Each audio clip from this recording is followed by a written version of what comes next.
मैं स्कूल की टीचर्स को कभी नहीं छोड़ता था। एक दिन एक खूबसूरत औरत आई और कहने लगी कि सर, मैं गरीब औरत हूँ, प्लीज़ मेरे बेटे का एडमिशन कर लीजिए। मेरा बेटा बहुत इंटेलिजेंट है। मैं अपने बेटे को पढ़ाना चाहती हूँ और अपने बेटे को पढ़ा लिखा कर किसी काबिल बनाना चाहती हूँ। वो औरत बहुत उम्मीद लेकर मेरे पास आई थी। तब मैंने एक दिन, दोस्तों, अगर कहानी अच्छी लगे तो मेरे वीडियो को लाइक और मेरे चैनल को सब्सक्राइब जरूर कर लेना। तो चलिए शुरू करते हैं हमारी आज की कहानी। मेरा नाम अशोक है। मैं बहुत ही बिगड़ा हुआ और दिलफेंक इंसान था। औरत के शरीर के साथ खेलना मेरे लिए कोई मुश्किल काम नहीं था।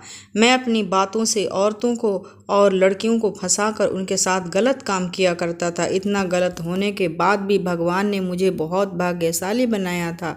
लेकिन मुझे पत्नी भी बहुत समझदार और संस्कारी मिली थी, यहाँ तक कि वह अमीर भी थी, जबकि मैं एक मिडिल क्लास फैमिली से बिलोंग करता था। मैं देखने में बहुत स्मार्ट था। मेरी उम्र 35 साल थी। मैंने अपने आप को बहुत ही फिट रखा हुआ था। मैं अपनी उम्र से छोटी ही नज़र आता था। मैं स्कूल के प्रिंसिपल था। मेरा अपना ही एक प्राइवेट स्कूल था जो लड़के लड़कियों का ही था और हाई स्कूल तक था।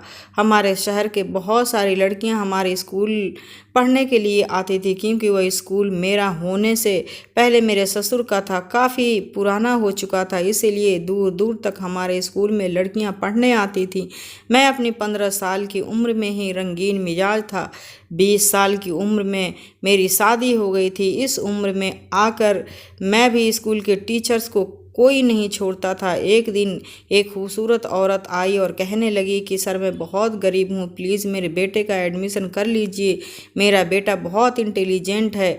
मैं अपने बेटे को पढ़ाना चाहती हूँ और अपने बेटे को पढ़ा लिखा कर किसी काबिल बनाना चाहती हूँ। औरत बहुत उम्मीद लेकर मेरे पास आई थी। तब मैंने उसे एक ऑफ़र दी और कहा कि तुम्हारे बेटे की यहाँ पर एजुकेशन फ्री में हो सकती है। मेरी बात सुनकर वो बहुत खुश हो गई थी, लेकिन फिर मैंने उसे तब अपनी डिमांड बताई तो उसके होश उड़ गए थे। मैंने उसे कहा कि तुम्हारे मेरे साथ रात गुजारनी होगी, इसके बदले तुम्हारा बेटा यहाँ पर फ्री में अच्छी शिक्षा प्राप्त करेगा। वो औरत मजबूरी में आकर मेरी बात मान गई और मेरे साथ टाइम स्पेंड कर लिया। लेकिन उस दिन जब मैं अपने घर गया तो मेरे पैरों तले से ज़मीन निकल गई थी, क्योंकि मेरी पत्नी, अपनी ही पत्नी, कुछ ऐसा कर रही थी जिसे देखकर मुझे अपनी आंखों पर विश्वास नहीं हुआ और मुझे अपनी पत्नी पर बहुत गुस्सा आया था। मेरे क्लास की एक स्टूडेंट काफ़ी दूर से स्कूल बाहर खड़ी हुई मेरा इंतज़ार कर रही थी। स्कूल में आया मुझे कई बार उसके बारे में इंफॉर्मेशन दे चुकी थी, लेकिन मैं बिज़ी होने की एक्टिंग कर रहा था। और फिर मैंने कई घंटे लगाकर जब उस लड़की को खूब तंग कर लिया तो स्कूल की आया के साफ साफ कह दिया कि अगर ये लड़की अंदर आए तो मैं तुम्हारी नौकरी से निकाल दूंगा। मेरी बात सुनकर आया बहुत घबरा गई थी। वह अपनी ड्यूटी अच्छे से निभा रही थी, लेकिन जिसके मैं अपने ऑफिस के दरवाजे पर रोक कर रखा था और अपने लिए यह समझ रहा था कि वो 2-3 घंटे से बाहर खड़ी होकर थक थका कर हार कर चली जाएगी, मगर यह मेरी गलत फहमी थी। बल्कि वो लड़की तो ऑफिस के अंदर और मुझसे लिए मचल रही थी। उसे इंतज़ार करते हुए जब ज़्यादा समय हो गया तो उसे हंगामा करना शुरू कर दिया था।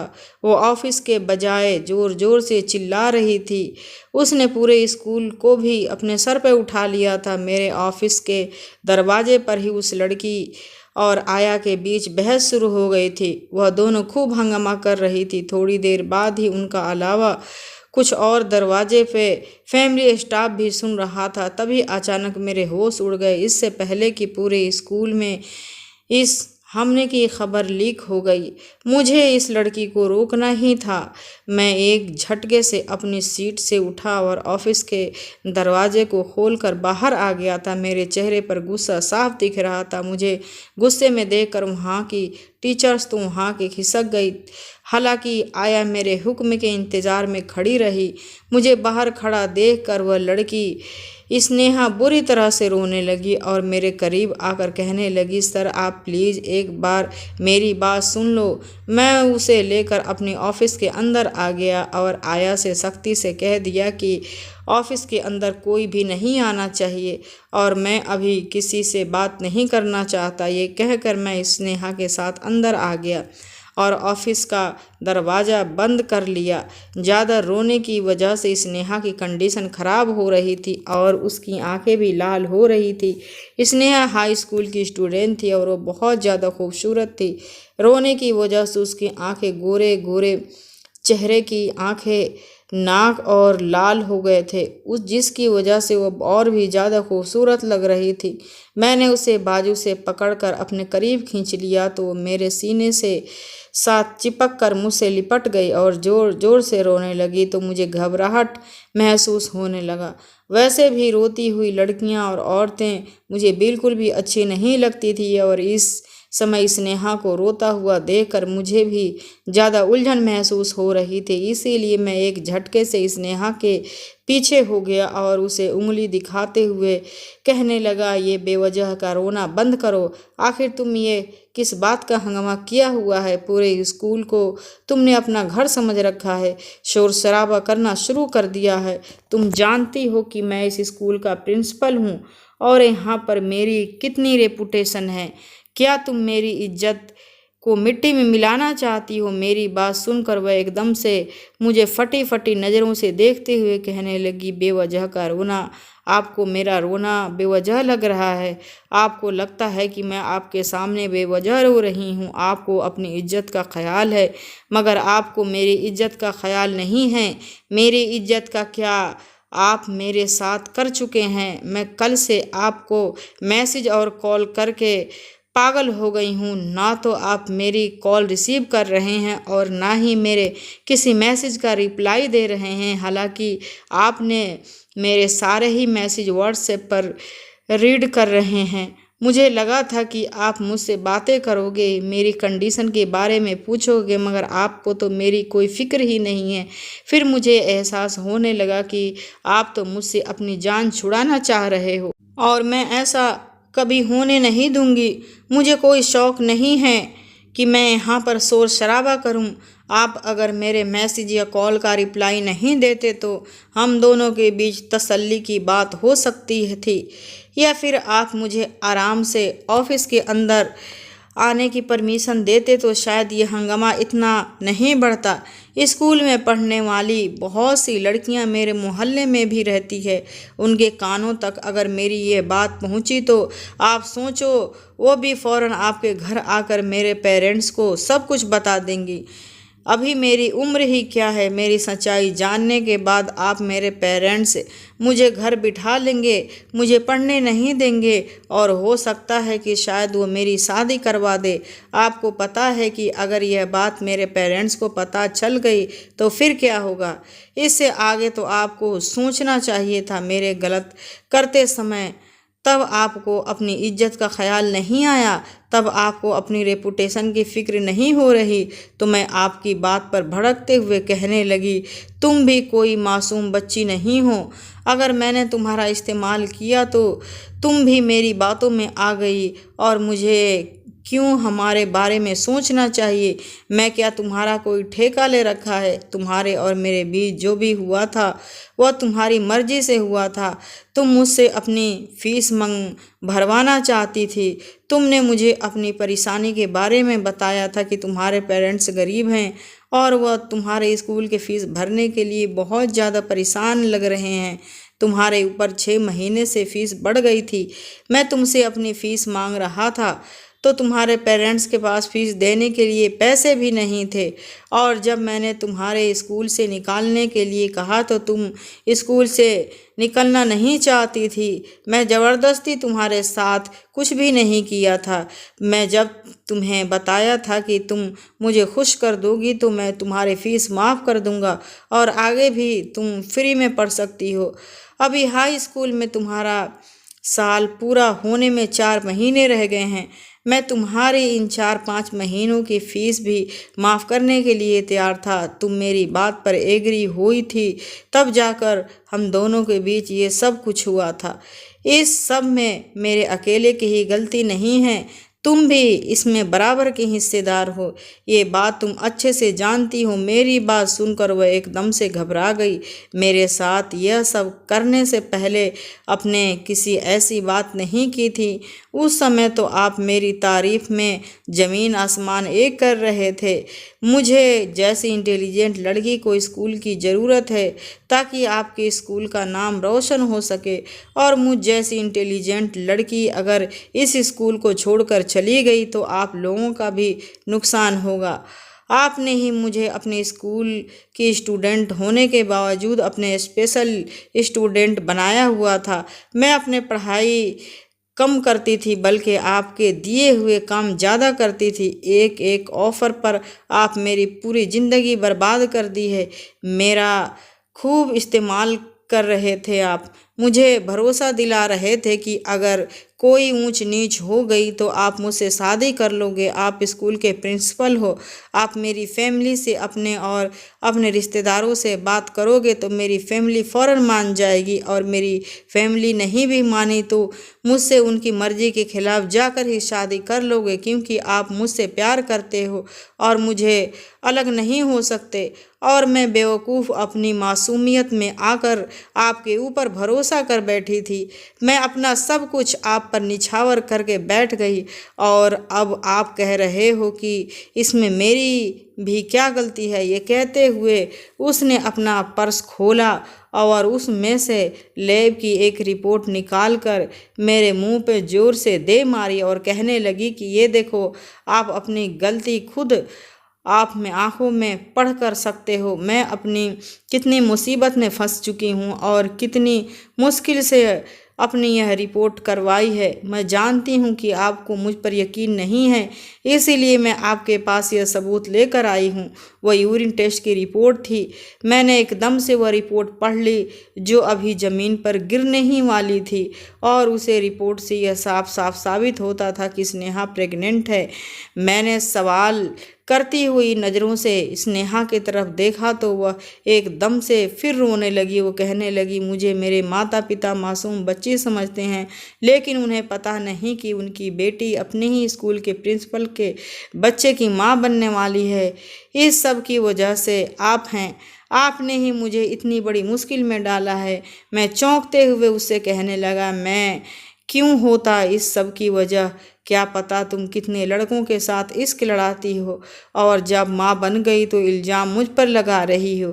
वो तो एकदम से हक्का बक्का होती हुई मेरी तरफ देखने लगी। मेरी बात सुनकर तो काफ़ी देर तक यकीन ही नहीं हुआ कि मैं यह सब भी कह रहा हूँ। कुछ देर बाद जब वो अपने होश में आई तो वह फिर से रोने लगी और कहने लगी, आपको मानना ही पड़ेगा कि यह बच्चा आपका ही है। मुझे अच्छी तरह से याद है जब आपने मुझे अपने प्यार के जाल में फंसाया था तो मैं नासमझ थी। मैंने आपके अलावा किसी अपने आप को छूने तक नहीं दिया था। मैं कुंवारी थी और पहली बार कुंवारापन ख़त्म करने वाले मर्द बेहतर ये बात कौन जान सकता है। फिर भी आप मुझ पर गलत इल्ज़ाम लगा रहे हो कि मेरा दूसरे लड़कों के साथ अफेयर था। मेरा किसी के साथ कोई अफेयर नहीं था, और मैं आपके प्यार के जाल में भी सिर्फ मजबूरी में फंसी थी क्योंकि मेरे पास फीस देने के लिए पैसे नहीं थे।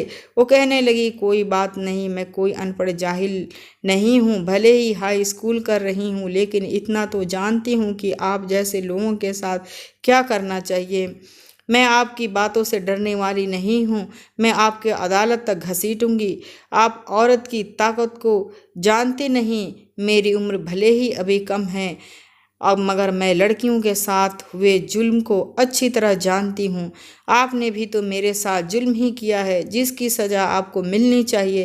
पहले तो मेरा इरादा था कि मैं इस बच्चे को ख़त्म कर देती हूँ, इसके बारे में किसी को कानों तक खबर ना हो, लेकिन अब सवाल मेरे कैरेक्टर पर आया है तो यह आप यकीन कर लीजिएगा कि अपने कैरेक्टर को दाग लगाया हुआ दाग जरूरी मिटाऊंगी। मैं अबॉर्शन कभी नहीं करवाऊंगी, बल्कि इस बच्चे का जन्म होने के बाद मैं इसका डीएनए करवाऊंगी और फिर इस बात का फैसला तो अदालत करेगी कि इसका पिता कौन है। आप मेरी बात पर यकीन कीजिए, मैं खुद को सबके सामने जलील हो जाऊंगी, मगर आपको भी कभी इज्जत से जीने नहीं दूंगी। जैसा आपने मेरी इज्जत पर दाग लगाया है, मैं आपकी इज्जत पर भी ऐसे ही दाग लगा कर रहूंगी। आपने मेरी मजबूरी का फ़ायदा उठाया है। मैं भी दुनिया को बताऊंगी कि स्कूल की आड़ में आपने लड़कियों की इज्जत के साथ खेलने का अड्डा खोल रखा है। यहाँ पर आप भोली भाली लड़कियों की मासूमियत के साथ खेलते हैं। आप अच्छी तरह जानते हो कि आपका वास्ता इस बार चंद पैसों से लेकर खामोश कर देने जाने वाली लड़कियों से नहीं पड़ा। वो मेरी आंखों में आंखें डालकर मेरे चैलेंज करने वाले अंदाज में बोल रही थी। एक पल के तो मैं उसकी बात सुनकर शॉक्ड रह गया था, क्योंकि वह कम उम्र की दिखने वाली लड़की इतनी ज़्यादा चालाक कैसे हो सकती है, मैंने कभी सोचा भी नहीं था। इस समय मुझे अपना नाम, बिजनेस और अपनी इज्जत सबको दांव पर लगा हुआ महसूस हुआ, और उससे भी बढ़कर मैं ये एक फैमिली वाला था और मेरे बीवी बच्चे थे। अगर किसी तरह ये बातें मेरे घर तक पहुंच जाती तो मेरी पत्नी, मेरी जवान बेटियों पर इसका क्या असर पड़ता। मेरी पत्नी, जिसके पैर में यह स्कूल की बिल्डिंग की बनाने में कामयाब हुआ और इतनी कामयाबी से अपना बिजनेस चला रहा था, वो सब कुछ बर्बाद हो जाता, क्योंकि मैं अपनी पत्नी को बहुत अच्छे से जानता था। उसने पूरी तरह से फ्रीडम दी हुई थी, लेकिन कब कहाँ मेरी लगाम खींचनी थी वह इस बात को अच्छे से जानती थी। और मुझे सबसे ज़्यादा डर इसी बात का था कि अगर मेरी पत्नी के कानों तक जरा भी ये मेरी अय्यासी की भनक पड़ गई तो फिर लेने की देने पड़ जाएंगे। मैंने बहुत तेज़ी के साथ इस मामले को सीरियसनेस के कैलकुलेट किया, क्योंकि मुझे अपने सामने खड़ी उस लड़कियों की जैसी नहीं लग रही थी जो इससे पहले मेरे अत्याचार के शिकार हो चुकी थी, जो रोज़ होकर भी चुप हो जाती थी। मगर यह लड़की तो बिल्कुल भी ऐसे नहीं लग रही थी। यह तो मुझे खुला चैलेंज दे रही थी, धमकियां दे रही थी, और मैं इतना बात जानता था कि जो लड़कियां धमकी देने पर आ जाए वह सचमुच कर गुजरती है। वैसे भी यह लड़की स्कूल में मौजूद बाकी लड़कियों से काफ़ी अलग थी, तभी भी इस पर ज़्यादा फिदा हुआ था। इसी वजह से जिसके साथ जितनी जल्दी मेरा रिलेशन बना हुआ उतना ही जल्दी ख़त्म हो गया था। मैंने इसका खूब फ़ायदा उठाया। जब मेरा इससे मन भर गया तो मैंने फ़ीस ना देने के आरोप लगाकर इसे स्कूल से निकाल दिया। इसके पेरेंट्स मेरे पास आए थे और अपनी बेटी के एडमिशन के दोबारा बात कर रहे थे। मैंने इसके पेरेंट्स को पूरे 1 साल की फ़ीस डिमांड की थी कि वह लोग नहीं दे सकते थे, इसीलिए वह लोग भी निराश होकर यहाँ से चले गए थे। यह लड़की स्कूल से निकलने के बाद भी मेरे सर पर ही चढ़ी रहती थी और मुझे इस बात का बहुत गुस्सा था। मैं एक बिगड़ा हुआ इंसान था।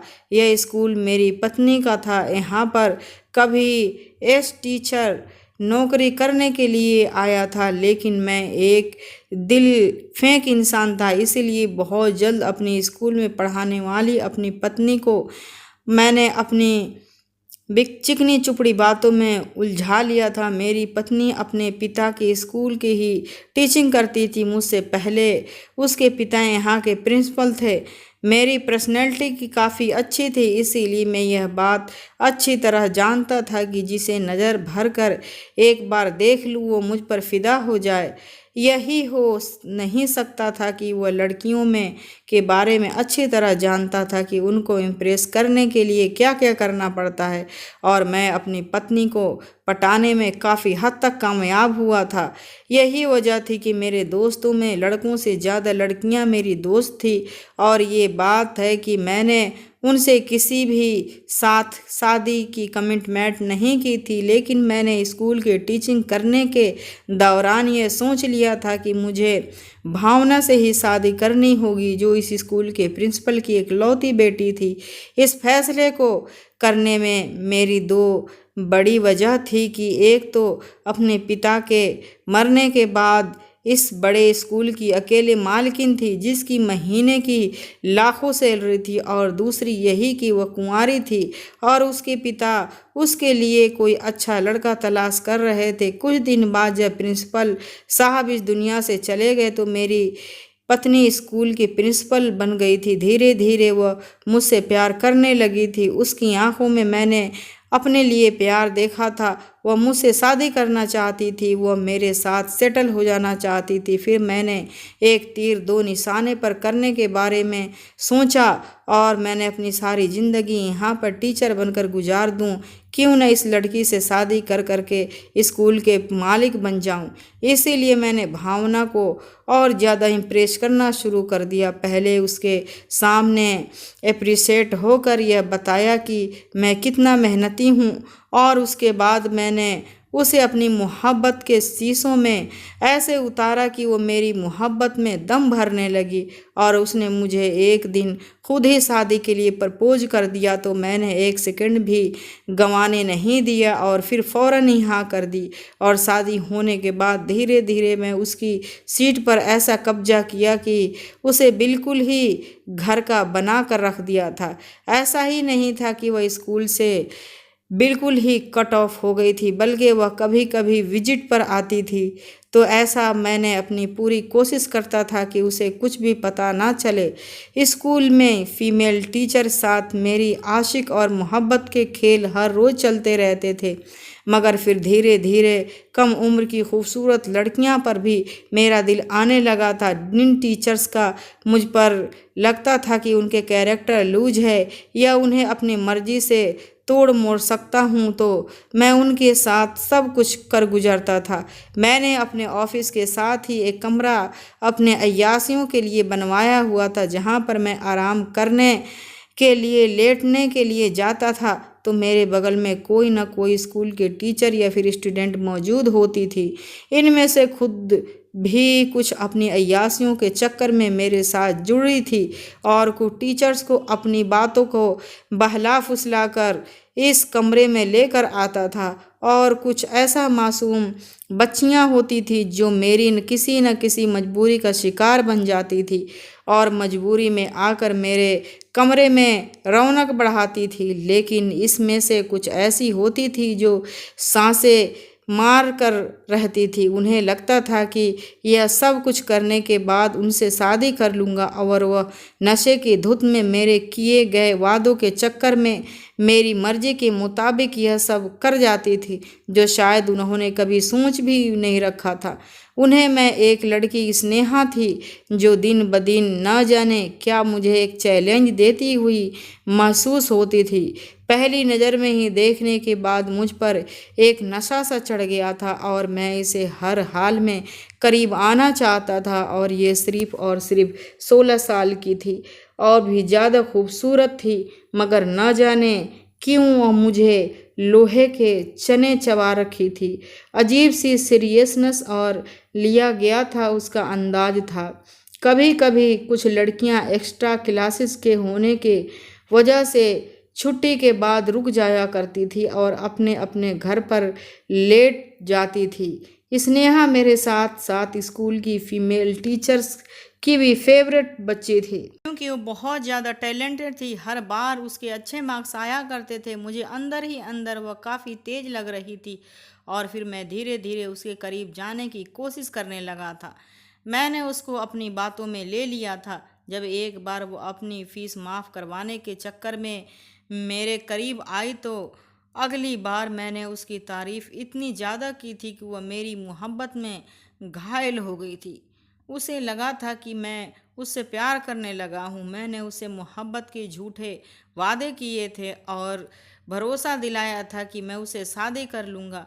मेरी उम्र उस समय ज़्यादा तो क्या थी, मगर उससे पसंद करता हूँ और वह मेरी बातों में आसानी से आ गई थी। उसके बाद मैं उसे छोटे छोटे काम के लिए अपने ऑफिस में बुलाया करता था और एक दो बार का भरोसा जीतने के बाद मैंने उसकी क्लास टीचर से कहकर उसके मार्क्स पहले से भी ज़्यादा बढ़वा दिए थे। मैं स्नेहा को उसकी क्लास की मॉनिटर बना दिया था। इस तरह वह मेरे ऑफिस में बार बार आया जाया करती थी। सबको लगता था कि मॉनिटर होने की वजह से वो मेरे पास कोई ना कोई काम लेकर आती है, इसीलिए किसी को भी हम दोनों पर शक नहीं होता था। मैं उसको देख देख कर अपनी आंखों से सेंकता रहता था और अपनी चिकनी चुपड़ी बातों से उसका दिल जीत लिया करता था। उसे अपनी बातों बातों से ल- बोलता रहता था। वह किसी को भी मेरे बारे में कुछ नहीं बताई और ऐसा ही हुआ था। वह मेरे एहसान तले इतनी दब चुकी थी कि वह चाह कर भी मेरे बारे में किसी को कुछ नहीं बता सकती थी। मैंने धीरे धीरे इसके साथ अपनी हवस पूरी करनी शुरू कर दी थी, मगर फिर कुछ दिनों बाद ही यह मेरे दिल से उतर गई थी। हालांकि इससे पहले मेरे साथ ऐसा कभी नहीं हुआ था। लड़कियां अपने मर्जी से यहाँ आती थी और मेरे करीब आती थी और इतनी जल्दी मेरे दिल से नहीं उतरती थी। मैं दिन ब दिन किसी न किसी लड़की को अपने कमरे में बुलाकर उसके साथ अपनी हवस पूरी कर लिया करता था। साथ ही साथ उन्हें मुंह बंद रखने के अच्छी खासी रकम भी दे दिया करता था। इस तरह वह खुशी खुशी हर बार मेरे इशारों पर इस कमरे में मौजूद होती थी। लेकिन स्नेहा दूसरी लड़कियों से बिल्कुल अलग थी। उसने मेरे छूने से भी पहले यह बात साफ कर दी थी कि वह मुझसे शादी जरूर करेगी, जबकि मैं तो शादी के नाम से ही दूर भागता था। मैं तो अपनी पहली शादी से भी खुश नहीं था। अगर मजबूरी नहीं होती तो मैं भावना से कभी शादी नहीं करता, बल्कि शादी मुझे किसी बड़ी की तरह लगती थी। मैं हर बार अपने आप को कुंवारा और जवान बनाकर रखना महसूस करता था। मैं चाहता तो अपनी पत्नी को डिवोर्स दे सकता था, लेकिन प्रॉब्लम यही थी कि उसे डिवोर्स देने के बाद मैं बिल्कुल सड़क पर आ जाता, क्योंकि मेरी पत्नी भावना ने कभी तक स्कूल मेरे नाम नहीं किया था।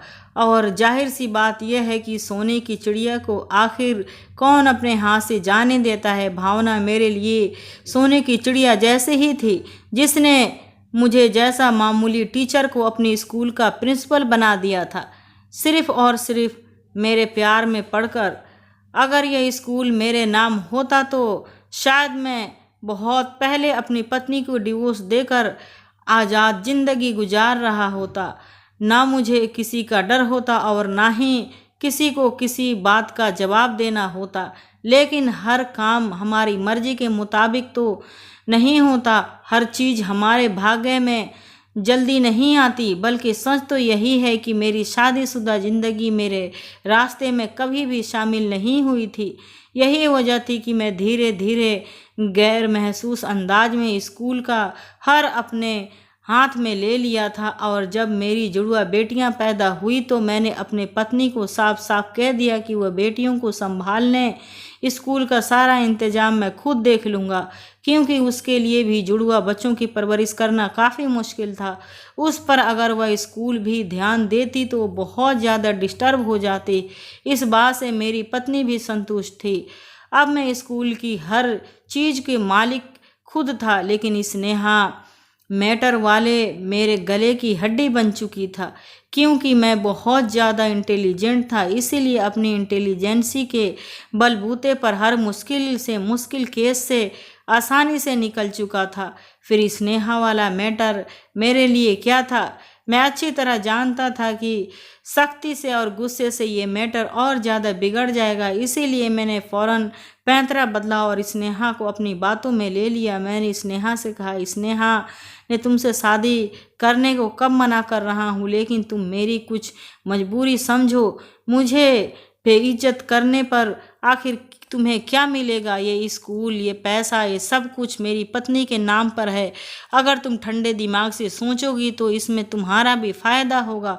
हम छुप कर कोर्ट मैरिज कर लेते हैं, वरना अगर मेरी पत्नी को पता चल गया तो क्या तुम ऐसे इंसान के साथ रहना पसंद करोगी जिसके जेब में 1 रुपया भी नहीं है?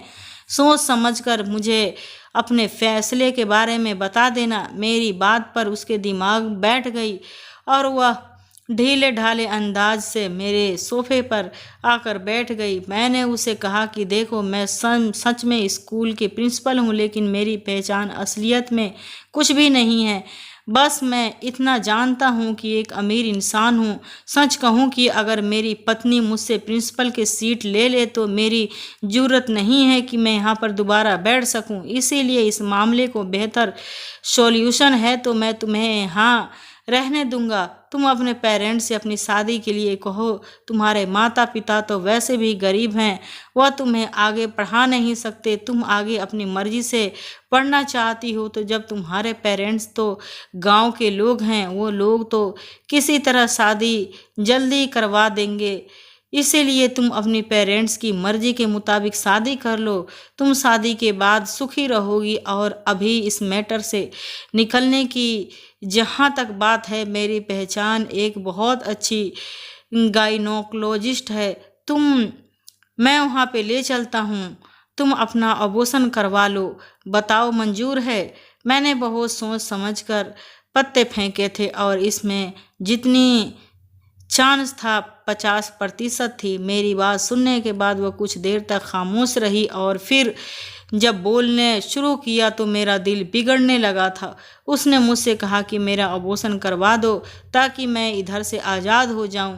मेरे पिताजी के गांव की एक रिश्ता आया है, वहां पे मेरी शादी कर लूँगी, लेकिन मेरे लिए ये बेहतर होगा कि मैंने दिल ही दिल में इस लड़की के समझदारी का सबूत देते हुए मुझसे इस सिलसिले में जब मदद चाहिए थी, मैंने फ़ौरन उसे कहा कि मैं तुम्हें अभी और इसी समय तुम्हें डॉक्टर के पास ले चलता हूँ। 1-2 घंटे की बात है, फिर तुम इस मैटर से जान छुड़ा लोगी। तो मान गई थी। उसने अपनी किसी फ्रेंड को इस बारे में बताया था, जिसकी थ्रू उसने अपनी यूरिन रिपोर्ट को भी करवाई थी। जब मैंने उसे समझाया कि वो अपनी किसी दोस्त के मेरे बारे में न बताए, मैं स्नेहा को लेकर जब डॉक्टर के पास गया तो मुझसे अच्छी खासी रकम वसूल की और स्नेहा का ट्रीटमेंट किया। उसने मुझे इसी समय बता दिया था कि ये केस कोई नॉर्मल केस नहीं है और यह अबॉर्शन करवाने से इस लड़की की जान भी खतरा हो सकता है। बहुत गुस्सा आ रहा था कि इस लड़की का कोई भी काम नॉर्मल नहीं है। इससे पहले भी मैं कई लड़कियों को यहाँ पर ला चुका था, सबके काम ठीक हो जाते थे, लेकिन यह लड़की तो मेरे लिए सिर्फ मुश्किल बन रही थी।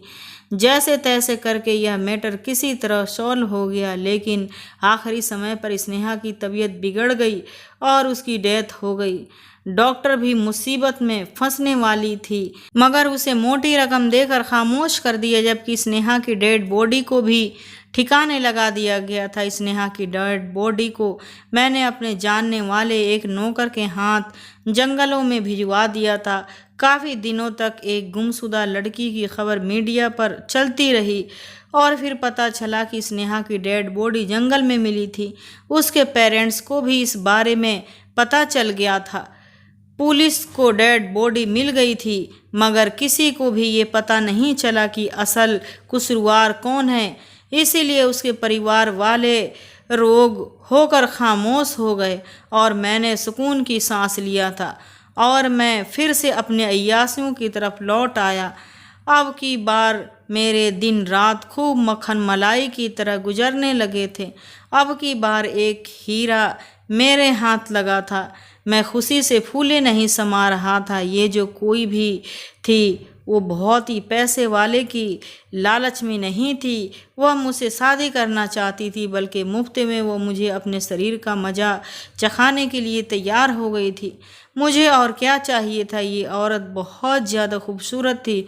बदले में सिर्फ इतना चाहती थी कि उसका बेटा मेरे स्कूल में फ्री में पढ़ सके। मेरी नज़र तो उसकी खूबसूरती से हटने का नाम ही नहीं ले रहा था।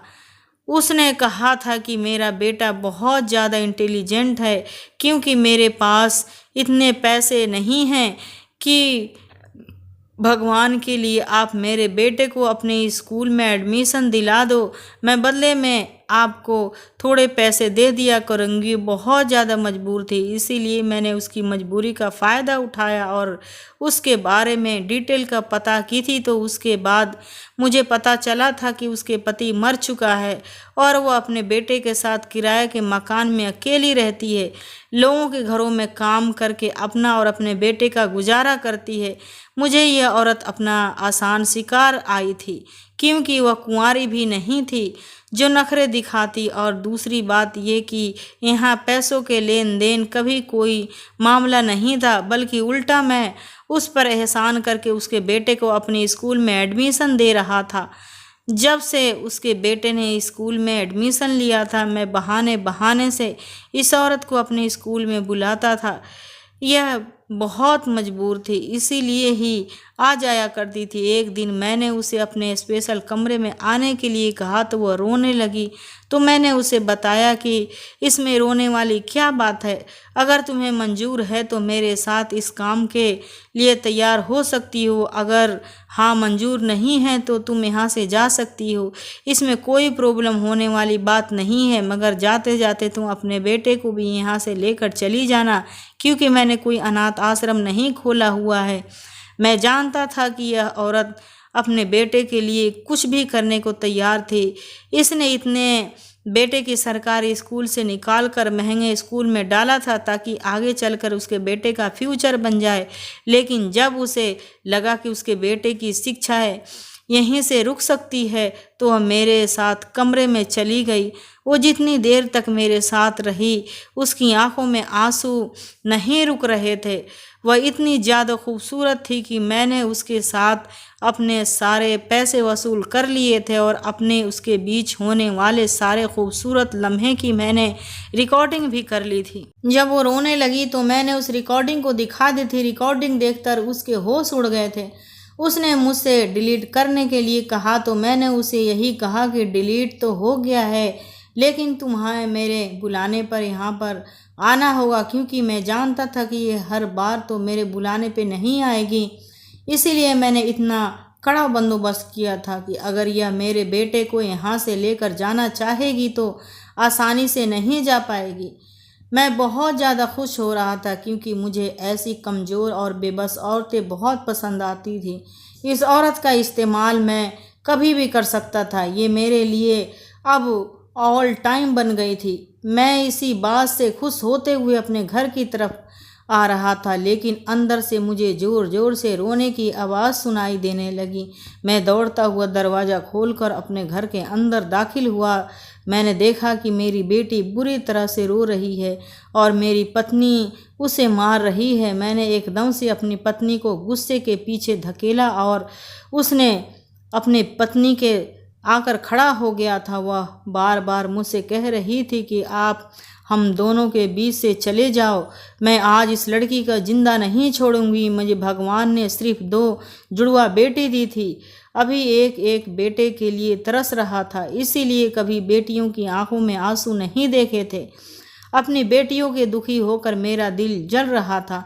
मैंने कभी तो नहीं खुद अपनी बेटियों पर हाथ उठाया था और ना ही कभी अपनी पत्नी को उठाने देता था, लेकिन मेरी पत्नी बार बार मेरी बेटी को मारने की बात कह रही थी। मैंने अपने पत्नी के गर्दन को पकड़ लिया और उसे कहा कि खबरदार, तुम मेरी बेटी पे हाथ लगाया तो आखिर तुम किस लिए मार रही हो, इसकी क्या गलती है।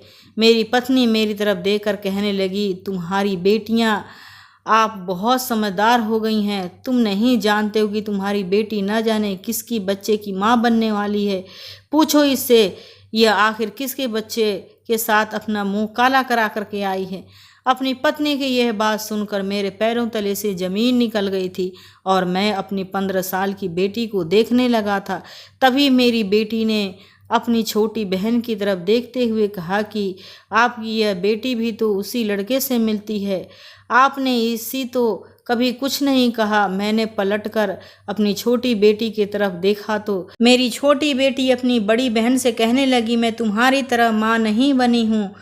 अपनी बेटियों के मुंह पर ऐसी बातें सुनकर हम दोनों पति पत्नी हैरान रह गए थे। मेरी पत्नी ने अपने कानों पर हाथ लगा लिया था और वो चिल्लाते हुए कहने लगी कि मैंने अपनी बेटियों को तो अच्छे संस्कार दिए थे, ना जाने मुझसे किस बात का सज़ा मिल गई है जो मेरी बेटियां इतनी बिगड़ गई हैं। अपनी पत्नी के मुंह से ऐसे निकले हुए शब्द मेरे दिल पर लग रहे थे। उस समय मेरे सामने अचानक उन सारी मजबूर लड़कियों के चेहरे आने लगे थे जिनके साथ मैंने गलत किया था। उन्होंने न जाने कितने बार मेरे सामने अपने हाथ जोड़े थे, मुझे खुद से दूर रखने की कोशिश की थी। वह मेरे सामने बिलख बिलख कर रो रहे थे, गिड़गिड़ा रही थी, लेकिन मैं तो हवस के नशे में धुत होकर उनके शरीर के साथ खेलता रहा। मैं समझता था कि शरीर का खेल सिर्फ मेरे ऑफिस के कमरे में ही मौजूद है, मगर नहीं, यह तो मेरे घर पर बल्कि मेरी बेटियों के बेडरूम तक पहुंच गया था। जैसी करनी वैसी भरनी के रूप में मेरे सामने आ खड़ा था। मैं कल दूसरों की बेटियों की इज्जत के साथ खेल रहा था, आज मेरे ही घर में घुसकर मेरी दोनों बेटियों की इज्जत के साथ खिलवाड़ कर रहा था। मुझे मेरे किए की सज़ा मिल गई थी। आज मेरी बड़ी बेटी अपनी ही बॉयफ्रेंड के बच्चे की माँ बन चुकी है और उसी बेटी के बॉयफ्रेंड ने मेरी छोटी बेटी को भी अपने गर्लफ्रेंड बनाया हुआ था। मेरी पत्नी यह सब कुछ देखकर पागल हो गई थी। अगर मेरी बेटियां उसी रास्ते पर चल रही थी जिस रास्ते की शुरुआत मैंने की थी, मुझे अपनी गलती का एहसास हो गया है। मैंने उन लड़कियों की वीडियो बनाई थी, उनकी वीडियो भी डिलीट कर दी और उनके साथ गलत कर चुका था। उनके लिए भी भगवान से माफ़ी मांग चुका हूँ, क्योंकि उनसे माफ़ी मांगने की मेरे अंदर हिम्मत नहीं है। आज मेरे घर की हालात पूरी तरह से बिगड़ गए हैं। मेरी पत्नी ने जितने अच्छे संस्कार मेरी बेटियों की देने की कोशिश की थी, वह उतनी ही ज़्यादा बिगड़ गई थी। आखिर वह अपने पिता पर गई थी। मेरी पत्नी की ऐसी बिल्कुल भी नहीं थी। मेरी बेटियां बहुत बिगड़ गई हैं। उनके पिता की किसी को भी नहीं सुनी। अपने माँ के पागल होने पर उनका खूब फायदा उठाया और वह लड़कों के साथ खूब रिलेशन बनाती। मुझे मेरे किए की सज़ा मिल रही है। अपने दिल पर बहुत शर्मिंदा हूँ। बस भगवान से प्रार्थना करता हूँ कि सब लड़कियाँ मुझे माफ़ कर दे जिनके साथ मैंने गलत किया था, और भगवान मेरी बेटियों को भी ठीक कर दे, क्योंकि अपनी बेटियों की वजह से मेरी बहुत बदनामी हो चुकी है। दोस्तों, उम्मीद करती हूँ आपको हमारी कहानी पसंद आई होगी। कहानी पसंद आए तो प्लीज़ मेरे वीडियो को लाइक और